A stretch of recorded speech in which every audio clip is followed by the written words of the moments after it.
Olá, meu irmão e irmã em Cristo Jesus, tudo bem? Permita-me transmitir a você uma mensagem vinda de Deus que abençoará a sua vida, se assim você permitir. Bíblia na mão, Jesus no coração. A mensagem que estarei transmitindo a você neste momento, ela se encontra no livro Romanos, capítulo 7, versículos 12 e 14, e assim está escrito. Por conseguinte, a lei é santa, e o mandamento santo e justo e bom. Porque bem sabemos que a lei é espiritual. Eu, todavia, sou carnal, vendido à escravidão do pecado. Até aqui.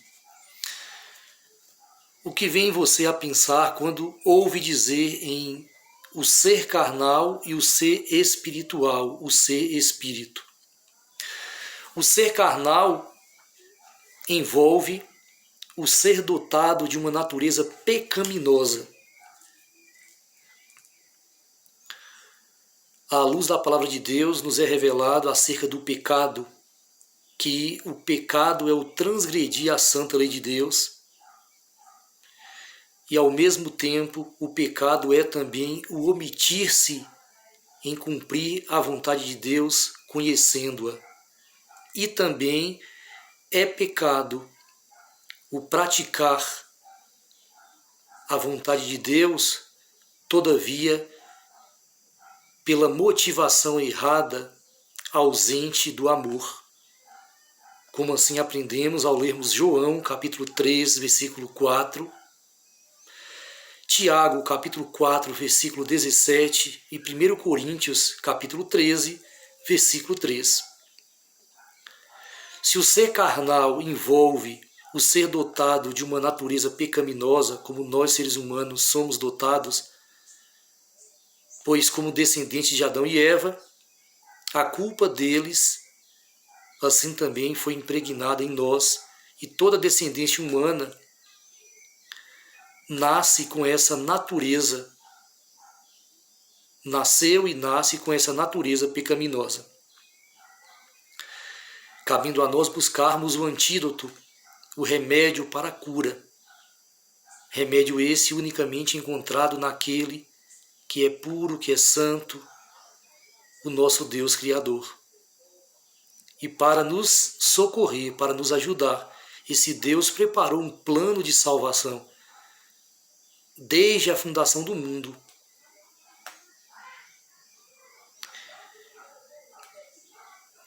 Sendo esse plano enviar o seu Filho único a este mundo em forma humana, para que todo aquele que em verdade nele crê não pereça, não morra eternamente, mas sim viva em abundância, viva em eternidade. Cabendo a nós, com a racionalidade concedida por Deus, nos ocuparmos na prática do amor, da servidão, pois aquele que não vive para servir, não serve para viver. E assim sendo, nos apegando no exemplo dado pelo apóstolo Paulo, onde ele faz uso da santa lei de Deus para falar de espiritualidade, apresentando essa santa lei como sendo espiritual, fica bem claro para nossas vidas. Fica bem claro para chegarmos à perfeita compreensão acerca do ser espírito. O ser espírito envolve uma vida de apego com a santidade, como nos é apresentada pelo Criador na sua santa lei. Por meio da sua santa lei, a lei dos 10 mandamentos, assim quer o Criador nos ensinar acerca do caráter perfeito, caráter próprio dele. Ele não nos obriga, apenas nos adverte, nos orienta, nos admoesta acerca do que é bom e do que é mal, do que é santo e do que é profano. Cabendo a nós apresentarmos a nossa escolha dia após dia, enquanto vivemos este mundo terreno, buscando sempre a transformação necessária para assim nos tornarmos novas criaturas, sendo isso possível apenas se assim aceitarmos a graça salvadora de Deus através de Jesus Cristo. Fora de Jesus não há vida. Quem tem a Jesus como seu Senhor e Salvador tem a vida, vida abundante, vida eternal.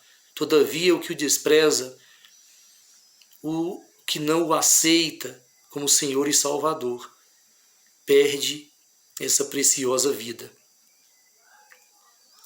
E assim, somos movidos à racionalidade devida acerca do ser espírito. Podemos assim concluir que o ser espírito envolve uma forma de vida, tendo nós a consciência de que da mesma forma que existe espíritos do bem, existem também espíritos do mal. Sendo que no próprio texto de Romanos 7, o apóstolo Paulo menciona a lei perfeita do amor como sendo espiritual, e na sequência ele menciona também para falar da sua pequenez, onde ele engrandece a lei de Deus e o diminui.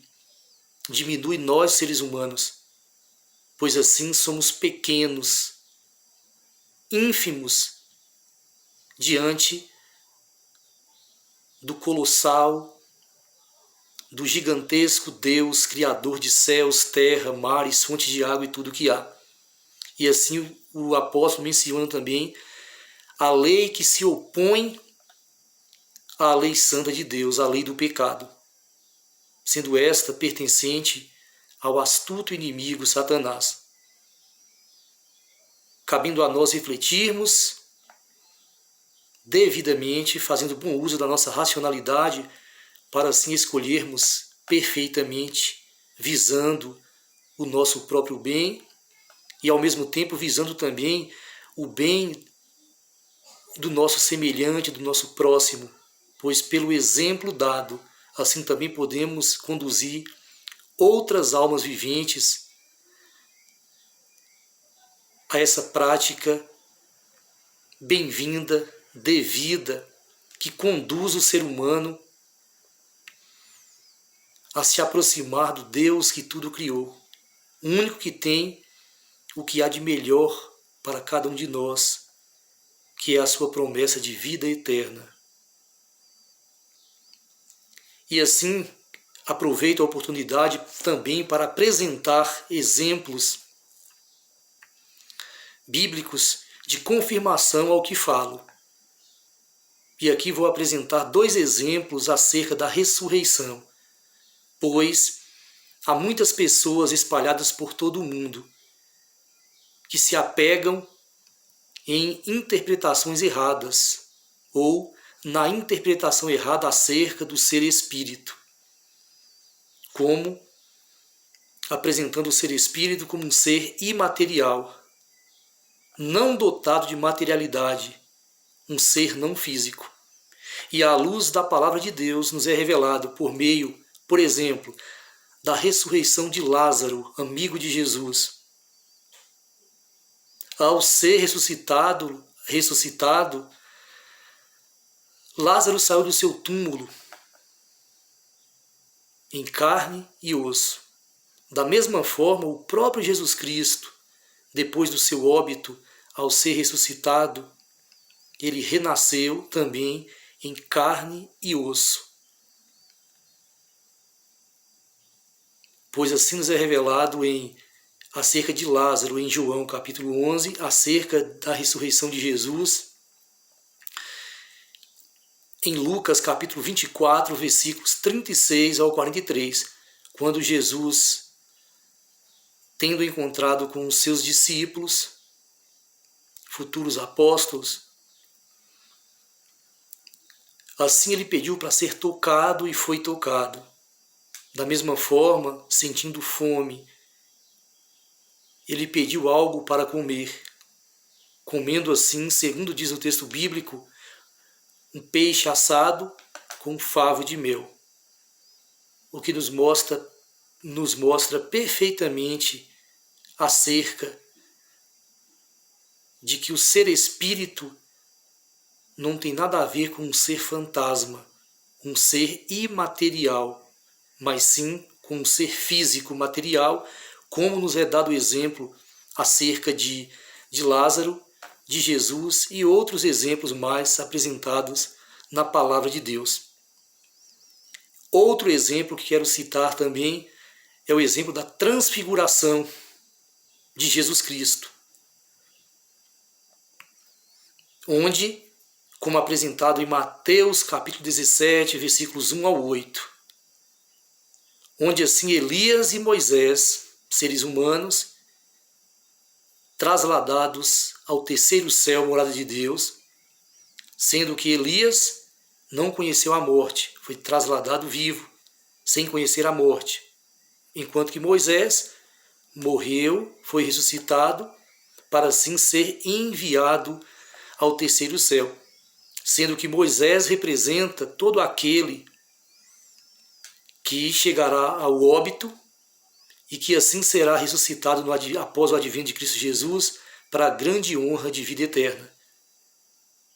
Ele assim representa os mortos em Cristo, enquanto que Elias, assim como também outro personagem bíblico citado, Enoque, ambos foram trasladados vivos, sem conhecer a morte, nos ensinando assim Deus que haverá pessoas vivas, salvas, que não conhecerão a morte e que, após o advento de Cristo Jesus, serão assim glorificadas para a grande honra de imortalidade. E assim, nessa transfiguração de Cristo, os seus discípulos Pedro, João e Tiago, que ali estavam presentes, ao ver toda aquela cena, ficaram admirados na presença de Jesus, na sua transfiguração, e também com a presença de Moisés e Elias.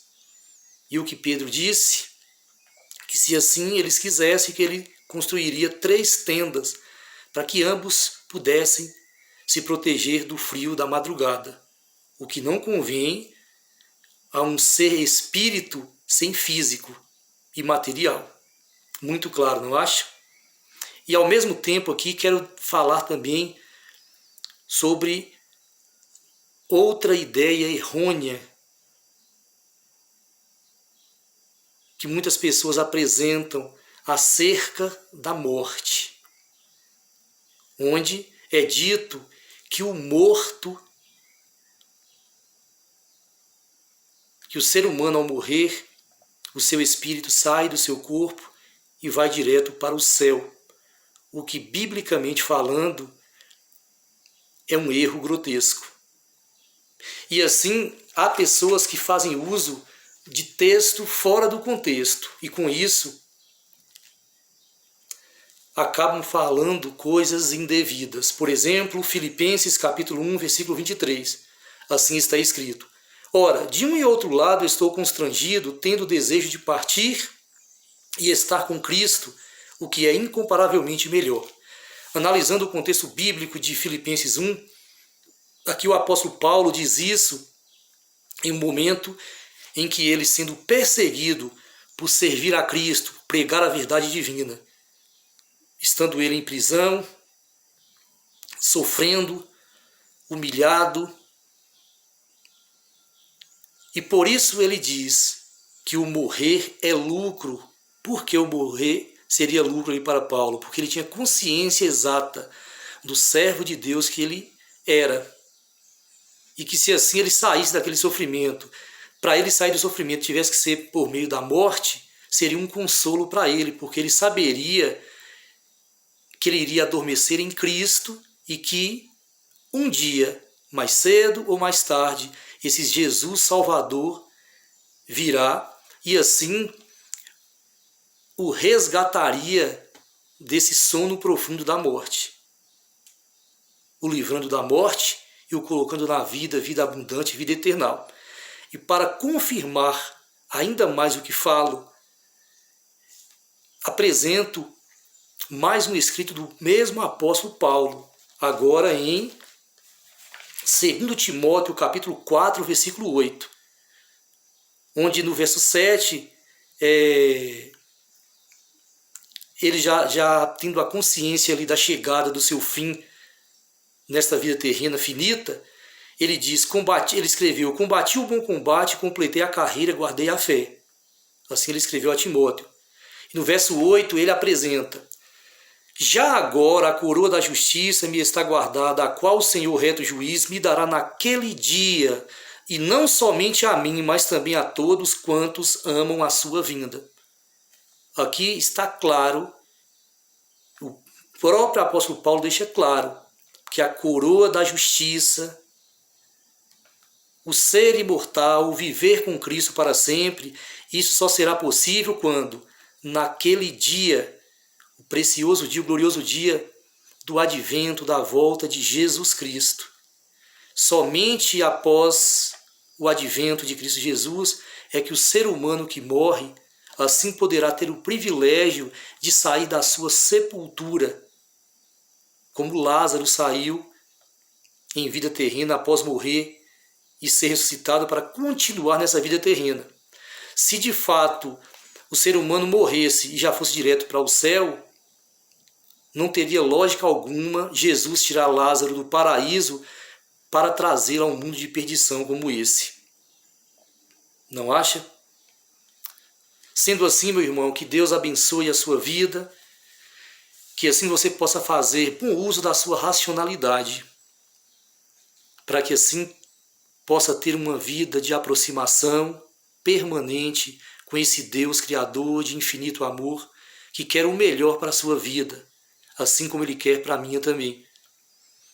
Busquemos a Deus constantemente, não nos vacilando em tempo algum, não nos apegando em mentiras, mas sim na verdade, em cada verdade como o Senhor nos apresenta na sua preciosa palavra.